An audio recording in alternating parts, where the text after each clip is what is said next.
Don't you dare! You're not going to try to steal your sister's credit. My mom yelled, her voice echoing through the living room. I sat there stunned, my face burning with rage. It was Christmas Eve at my parents' house. Just me, my sister Olivia, who was out getting candy, our parents and my cousin Na. The tree was lit up, the scent of pine and cinnamon filled the room, and yet all I could feel was the weight of their judgment crushing me. My name is Sophie.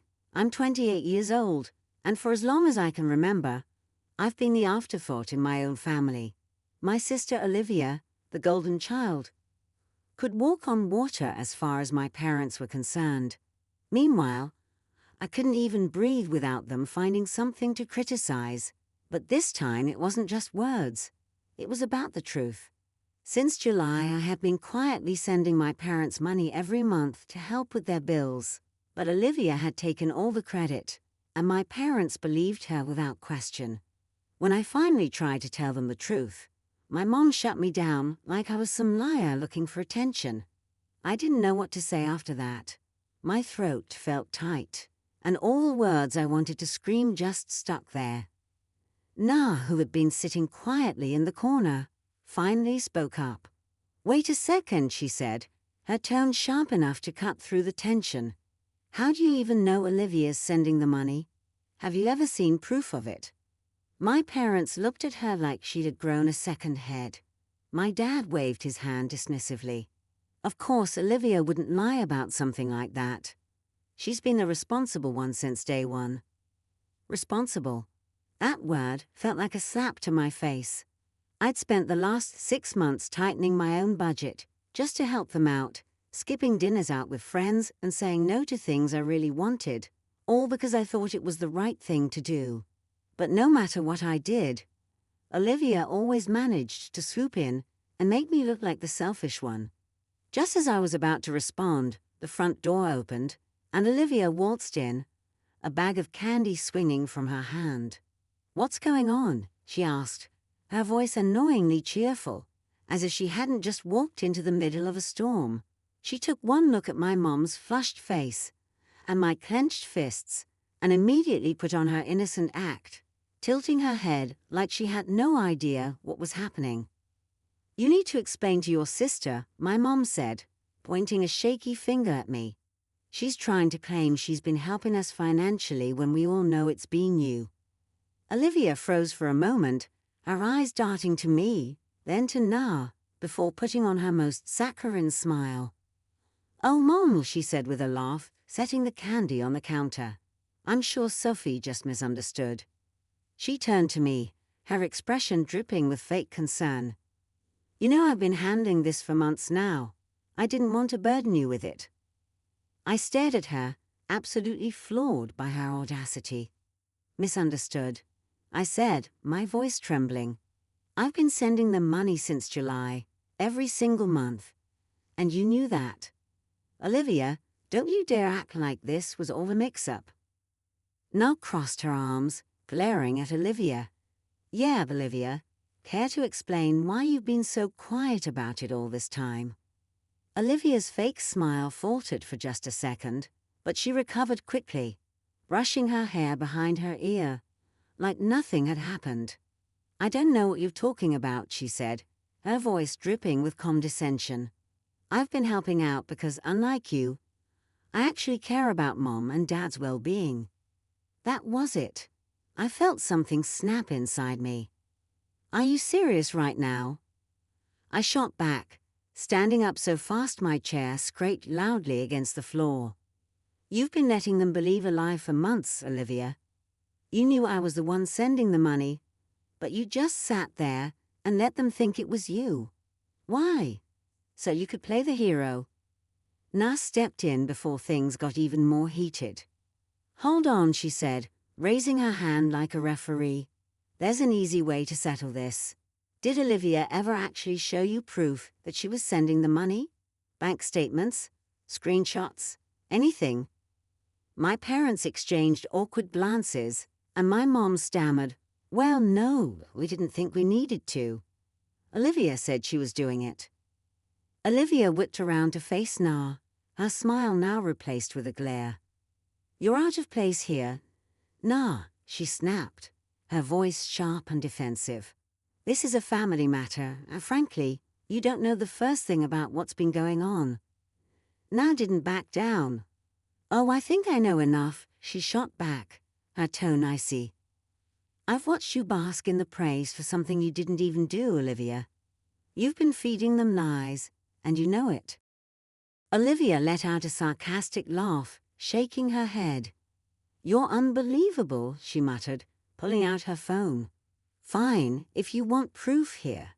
She scrolled through her files, then held the screen up to my parents.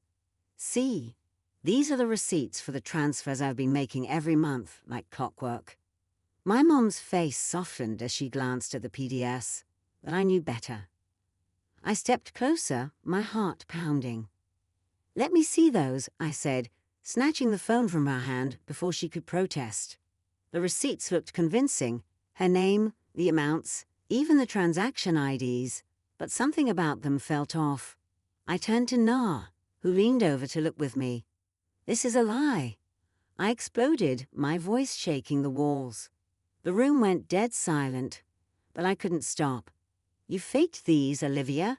Don't act like you've been sending them money when you haven't sent a single dime." My chest heaved as I glared at her, daring her to deny it. I wasn't going to let her get away with this, not this time. Na, who had been so sharp just moments ago, suddenly stepped back, looking uncomfortable. "I don't know, maybe I went too far," she muttered, avoiding Olivia's glare. She wasn't going to take sides anymore, not with the tension this high. Olivia just smirked, holding her phone close to her chest, like it was some kind of shield. "Fine," I snapped, pulling out my own phone. "You want proof? I'll show you my bank statements right now." My hands shook as I opened my banking app, only for the screen to freeze. "No," I muttered under my breath, tapping furiously. It wasn't working. I closed it, reopened it, and tried again. Nothing. "Come on," I hissed, panic rising in my chest. "It's not working." "How convenient," Olivia said smugly, her arms crossed. "The one time you need to prove something, your phone just doesn't work. Sounds legit, Sophie." "Enough." My dad rolled, standing up and towering over me. "You've embarrassed yourself enough already. If you can't back up your story, you owe your sister an apology right now." His tone was cold, final. "And if you don't, you can pack your things and leave. I'm not letting you ruin Christmas with your jealousy." I froze, feeling the weight of everyone's eyes on me. "Apologize for what?" I spat, my voice cracking. "For telling the truth. For being tired of living in her shadow." My dad just pointed to the door. "You have 5 minutes to decide." I didn't wait. I grabbed my coat and walked out into the freezing night, slamming the door behind me. Tears blurred my vision as I made my way to my car. I had never felt so small, so lost. Christmas was supposed to be about family, but all I could feel was how little I belonged in mine. I drove aimlessly through the dark, my tears blurring the Christmas lights strung along the streets. My mind was racing, replaying the confrontation over and over. How could Olivia do this? How could my parents believe her without a second thought? I didn't even realize where I was going until I pulled into the parking lot of a 24-hour coffee shop. The bright lights inside felt oddly out of place against the stillness of the night. I grabbed my phone and slid into a booth, still trembling with anger and humiliation. My banking app stared back at me useless. Every time I tried to log in, I got the same frustrating message. "We're experiencing a major technical issue. All services, including ATMs, are temporarily unavailable. We're working to resolve this as soon as possible. Thank you for your patience." Patience. I needed proof now. I refreshed the app again and again, as if sheer willpower could force it to work, but it was no use. The universe had it out for me tonight. An hour passed. I was still staring at my phone, empty coffee cups scattered around me, when a message popped up. It was Na. Hey, are you okay? I've been thinking, and if you need a place to crash, my door is open. I'm not sure what to believe right now, but you've always been honest with me. Let me know. For the first time that night, I let out a shaky breath. Na believed me, or at least part of her did. She was torn, and I couldn't blame her. Olivia's so-called proof had been convincing enough, and with my act down, I had nothing but my word to fight back. Still, her message gave me a small glimmer of hope. At least someone wasn't completely against me. My parents lived in a small town, the kind where everyone knows everyone else's business. I'd only come back for the holidays, hoping for a quiet Christmas with family. Instead, I found myself driving through empty streets to Na's house, clutching the steering wheel as if it could hold me together. When I pulled into her driveway, she was already at the door, wrapped in a blanket and holding a mug of tea. "Come in," she said softly, her expression a mix of worry and hesitation. I stepped inside, and she didn't press me to talk right away. She just handed me a mug and led me to the couch, where I finally let out the breath I'd been holding since I walked out of my parents' house. "I'm not lying, Na," I said after a few minutes of silence. My voice cracked, but I forced myself to keep going. "I swear to you, I've been sending them money every month since July." Olivia knew, and she let them think it was her. "Those receipts," she showed, "they're fake." "I know they are." Na nodded slowly, still unsure. "I believe you," she said hesitantly, "but you have to admit, it doesn't look great right now, especially with the app not working. It's like the perfect storm." "I know," I whispered, my frustration boiling over. "But tomorrow, if the bank system is back up, I'll show them the proof. I'm not stepping foot in that house for Christmas Day unless I can prove Olivia's been lying." Na sat back, looking thoughtful. "Everyone's going to be there tomorrow," she said quietly. "Your parents, Olivia, the whole family. If you walk in with proof, there's no way she can weasel her way out of it." "Exactly," I said firmly. "I'm not going to let her keep making me the bad guy. Not anymore." Na gave me a small, encouraging smile. "Well, you can stay here as long as you need to. And tomorrow, let's hope the bank system is back up." The next morning, I woke up feeling a sliver of hope, thinking maybe, just maybe, the universe had decided to cut me some slack. But as I reached for my phone and opened the bank app, my stomach dropped. The same message stared back at me. "We're still experiencing a major technical issue. Services remain unavailable. Thank you for your patience." I groaned, running a hand through my messy hair. Still down, I muttered, tossing the phone onto the bedside table. For a moment, I just sat there, staring at the ceiling, my mind racing for alternatives. How was I supposed to prove anything without access to my account? Na knocked softly on the door before peeking in. "Morning," she said, holding 2 mugs of coffee. Her face fell when she saw mine. Still no luck. I shook my head, taking the mug from her. "Nothing. I don't know what to do, Na. I can't just walk in there with my word against Olivia's. They'll never believe me." She sat down beside me, tucking her legs under her. "There's got to be another way," she said, thinking out loud. "Can you call your bank? Maybe they can verify the transfers over the phone." I considered it for a moment, but knew it wouldn't work. Even if I called the bank, my parents weren't going to let me sit there on the phone in front of them. They'd just dismiss it as another excuse. Besides, it was Christmas Day, and all the bank branches were closed. I tried calling their customer service line anyway, but all I got was an automated message. "We are experiencing high call volumes due to a technical issue. Please try again later." I hung up, frustration boiling over. Everyone must have been calling for the same reason, and now I was completely stuck. "I have to think of another way," I muttered, more to myself than to Na. "I can't just show up empty-handed." Sitting at Na's kitchen table, staring blankly at my coffee cup, I felt completely stuck. Every option seemed like a dead end. There has to be a way, I mumbled, more to myself than to Na, who was scrolling on her phone nearby. Something Olivia didn't think of when she faked those receipts. I picked up my phone for the 100th time, scrolling aimlessly through apps and emails, hoping for inspiration. That's when it hit me, the emails. Every time I made a transfer to my parents, I got an automatic confirmation email from the bank. Those wouldn't be tied to the app or the bank's current technical issues. I nearly dropped my phone as I scrambled to search my inbox. It didn't take long, there they were, clear as day. Monthly email confirmations from July through December, showing the exact amounts I'd transferred and the same account numbers linked to my parents. Nah, I practically shouted, spinning my phone around for her to see. Look at this. The emails, they're all here. It's all the proof I need.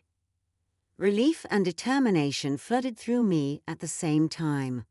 Na's eyes widened as she read over the emails, her face breaking into a smile.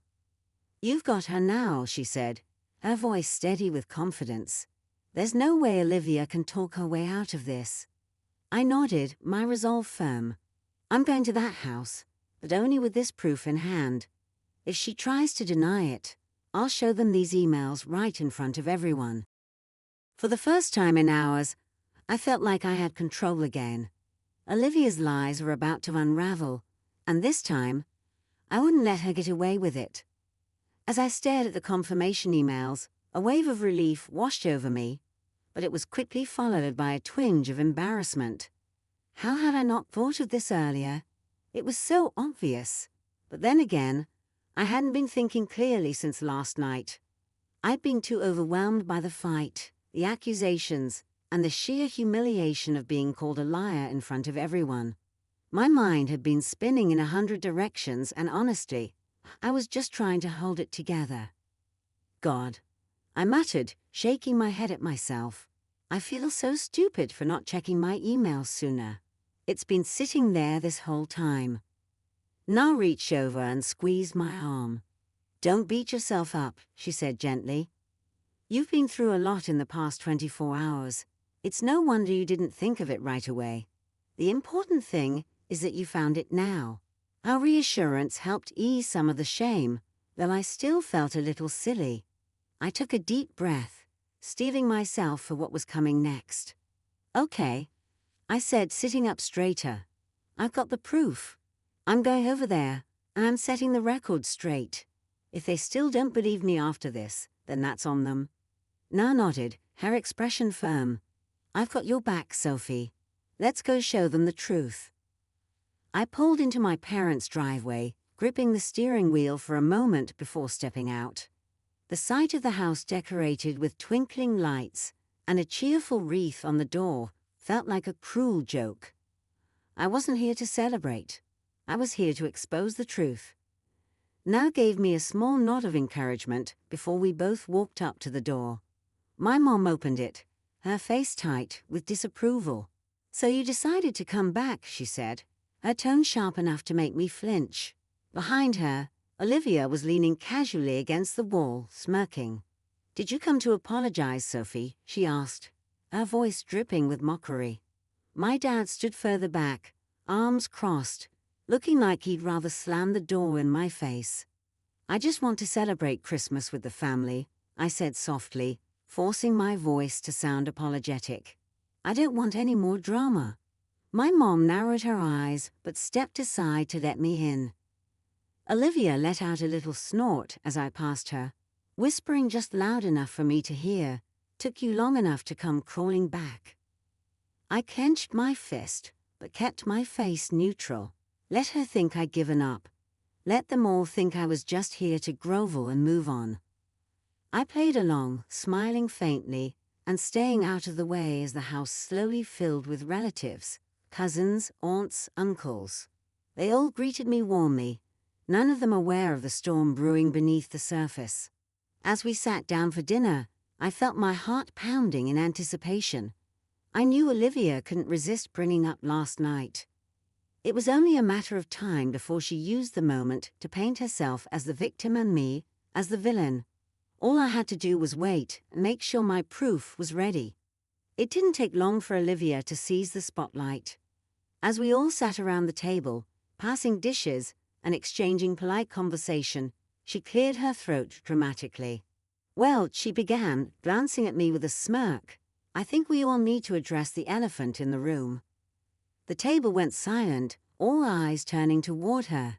She leaned back in her chair, feigning an air of concern. "You know, last night was really tough for me," she said, her voice trembling just enough to seem genuine. "I mean, I never thought Sophie could stoop so low as to accuse me of lying. It was honestly heartbreaking." My stomach twisted as whispers spread around the table. A few relatives were already glancing at me with disapproval, while others seemed too stunned to react. Olivia wasn't done. "I've always tried to be there for this family," she continued, laying it on thick. "Sending money every month to help Mom and Dad, never asking for recognition. And for her to turn around and call me a liar in front of everyone, it's beyond hurtful." Her performance was flawless, tears threatening to spill, voice shaking just enough to sound sincere. My parents nodded along, my mom looking particularly wounded. "You didn't deserve that, Olivia," she said, her voice firm. "We've always known you were the responsible one." The room filled with murmurs of agreement, and I felt the weight of their judgment pressing down on me. My cousins and aunts stared at me like I was the worst person in the world. I gripped my phone under the table, my pulse pounding in my ears. I had waited for this moment, but now that it was here, the pressure was suffocating. I took a deep breath, steadying my hands under the table as Olivia continued her act. When she finally paused, dabbing at her eyes with a napkin, I seized the moment. "That's enough," I said, my voice calm but firm. Every head turned to me, some with surprise, others with outright disdain. I stood, gripping my phone tightly. "You've had your chance to talk, Olivia. Now it's my turn." She scoffed, rolling her eyes. "Oh, here we go again." I ignored her and addressed the table instead. "I've been sending Mom and Dad money every month since July. I don't use fancy speeches and I don't ask for recognition. But when Olivia stood there last night, claiming she was the one doing it, I couldn't stay quiet. And now I can prove it." I held up my phone, showing the email confirmations I'd found. "These are my receipts. They come directly from my bank. They show every transfer I made to Mom and Dad's account, along with the exact dates and amounts." Olivia leaned back, smirking. "Oh, please," she said, waving me off. "Anyone can fake an email these days. You really expect everyone to believe that?" "My receipts came straight from the app. They're not fake," I shot back, my frustration boiling over. "And if you're so confident, let's check the dates. Mom, Dad, did you bother to check the transfer dates on Olivia's receipts last night? Because I'll bet they don't match mine." My parents exchanged uneasy glances. My dad shifted in his chair, scratching his chin. "We didn't check," he admitted. "We just assumed, and we don't use the bank app on our phones." "You just assumed she was telling the truth." I finished for him, my voice sharp. "You trusted her without a second thought. But now you have a chance to see for yourselves." I crossed my arms, daring Olivia to interrupt. "Let's go and check your ATM statements. They show the account numbers for every deposit. You don't need bank apps for that." Olivia's smirk faltered, but she quickly recovered. "Fine," she snapped. "Let them check. I have nothing to hide." My parents hesitated, clearly uncomfortable. "It's Christmas," my mom said weakly. "Do we really have to?" "Yes," I interrupted, my voice unwavering. "We do." Reluctantly, my dad grabbed his coat, and the three of us left for the nearest ATM. The cold night air bit at my skin as we drove in tense silence. At the ATM, my dad pulled out his card and accessed the transaction history. Slowly, he scrolled through the dates, matching them to the statements on my phone. The moment of truth came when he clicked into the details of a July deposit. It displayed the bank account number, and it matched mine. He checked August, September, every single one lined up perfectly with the emails I'd shown them. My mom stared at the screen, her face pale. "It's Sophie's account," she whispered, barely audible. Every one of these transfers came from Sophie. Olivia actually took the time to fake her statements just in case we would ask one day. When we pulled back into the driveway, the atmosphere in the car was thick with tension. My parents hadn't said a word the entire ride home, their faces a mix of shame and disbelief. As we walked into the house, the murmurs of conversation in the living room came to an abrupt halt. All eyes turned toward us, the weight of the situation pressing down on everyone. And then we saw Olivia. She was by the door, furiously throwing on her coat and clutching her purse. Her face was flushed, a confident smirk replaced by a panicked, guilty expression.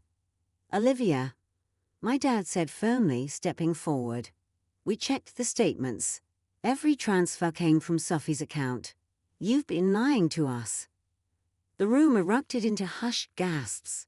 A few relatives exchanged awkward glances, clearly embarrassed to have believed her. One by one, they started gathering their things, mumbling hurried goodbyes as they shuffled toward the door. Olivia's facade finally cracked. She let out a bitter laugh, tears streaming down her face. "Fine," she snapped, spinning around to face us.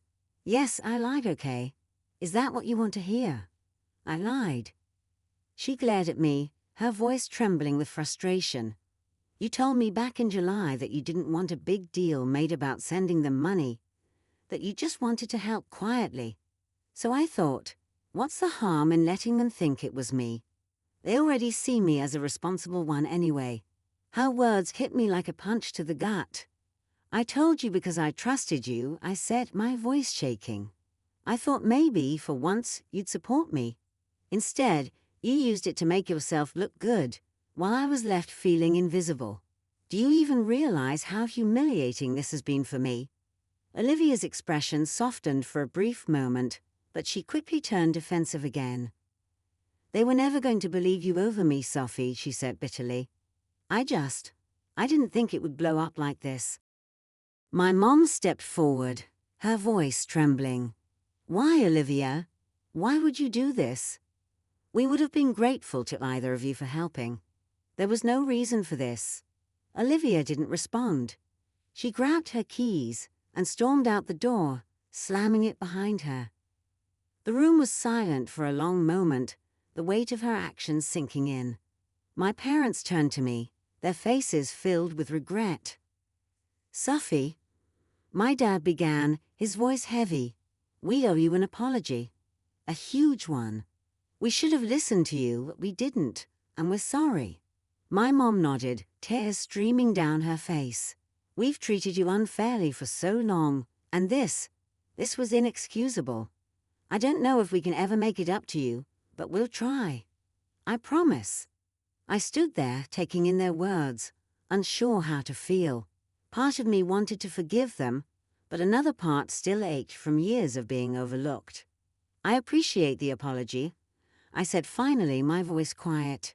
"But this doesn't erase everything. It's going to take time." They nodded solemnly, and for the first time, I felt like they truly understood. The night ended quietly after that, with the house emptied of guests and the three of us sitting in the lingering aftermath. It wasn't the Christmas I had hoped for, but at least for once, the truth was out, and I wasn't the bad guy anymore.